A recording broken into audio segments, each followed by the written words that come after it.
आज की कहानी है रमन की, एक ऐसी रात जिसे वो आज तक भूल नहीं पाया।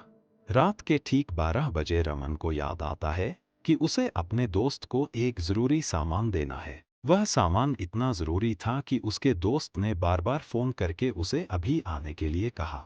असल में रमन दोपहर में ही वो सामान देना भूल गया था।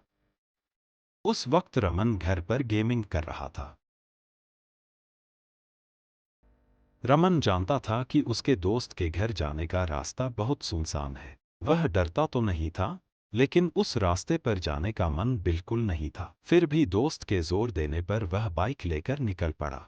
रास्ते में मेन रोड की सारी लाइट बंद थी, इसलिए रमन को मजबूरी में पुराने सुनसान रास्ते से जाना पड़ा। उसी रास्ते पर एक पुराना कब्रिस्तान पड़ता था। लोग कहते थे कि उस कब्रिस्तान के पास रात में नहीं जाना चाहिए, क्योंकि वहां अजीब घटनाएं होती हैं।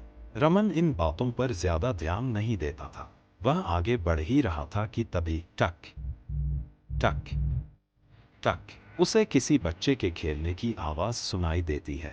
रमन रुक जाता है। वह देखता है कि सड़क के किनारे एक बच्चा क्रिकेट खेल रहा है। अजीब बात यह थी कि बच्चा अकेला था। वही बैटिंग कर रहा था, वही बॉलिंग, वही फील्डिंग। रमन उसे पीछे से देख रहा था। पहले तो उसे वह बच्चा बिल्कुल नॉर्मल लगा, लेकिन जैसे ही बच्चा धीरे धीरे बढ़ता, रमन के पैरों तले जमीन खिसक गए। उस बच्चे का मुंह पूरा खून से भरा हुआ था। उसकी आंखों की जगह सिर्फ काला खालीपन था। रमन डर से कांपने लगा। वह जल्दी से फोन निकालता है, लेकिन फोन की बैटरी खत्म हो चुकी थी। तभी वह बच्चा धीमी आवाज में बोलता है, आओ मेरे साथ खेलो ना। बच्चा हंसता है और कहता है, जो फोन तुम्हें आया था वो तुम्हारे दोस्त ने नहीं, मैंने किया था। यह सुनते ही रमन के होश उड़ जाते हैं।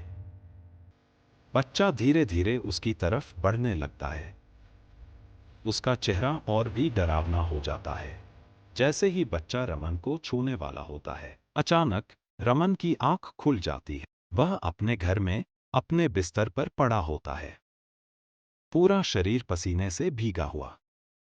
कुछ देर बाद उसे समझ आता है कि यह सब सिर्फ एक डरावना सपना था। लेकिन अचानक उसके फोन पर एक मैसेज आता है, कल फिर खेलेंगे। रमन का चेहरा सफेद पड़ जाता है। कुछ सपने सपने नहीं होते, वो आने वाली सच्चाई की चेतावनी होते हैं। अगर आपको ये कहानी डरावनी लगी हो तो लाइक जरूर करें और चैनल को सब्सक्राइब करें, क्योंकि अगली कहानी और भी ज्यादा खतरनाक होने वाली है।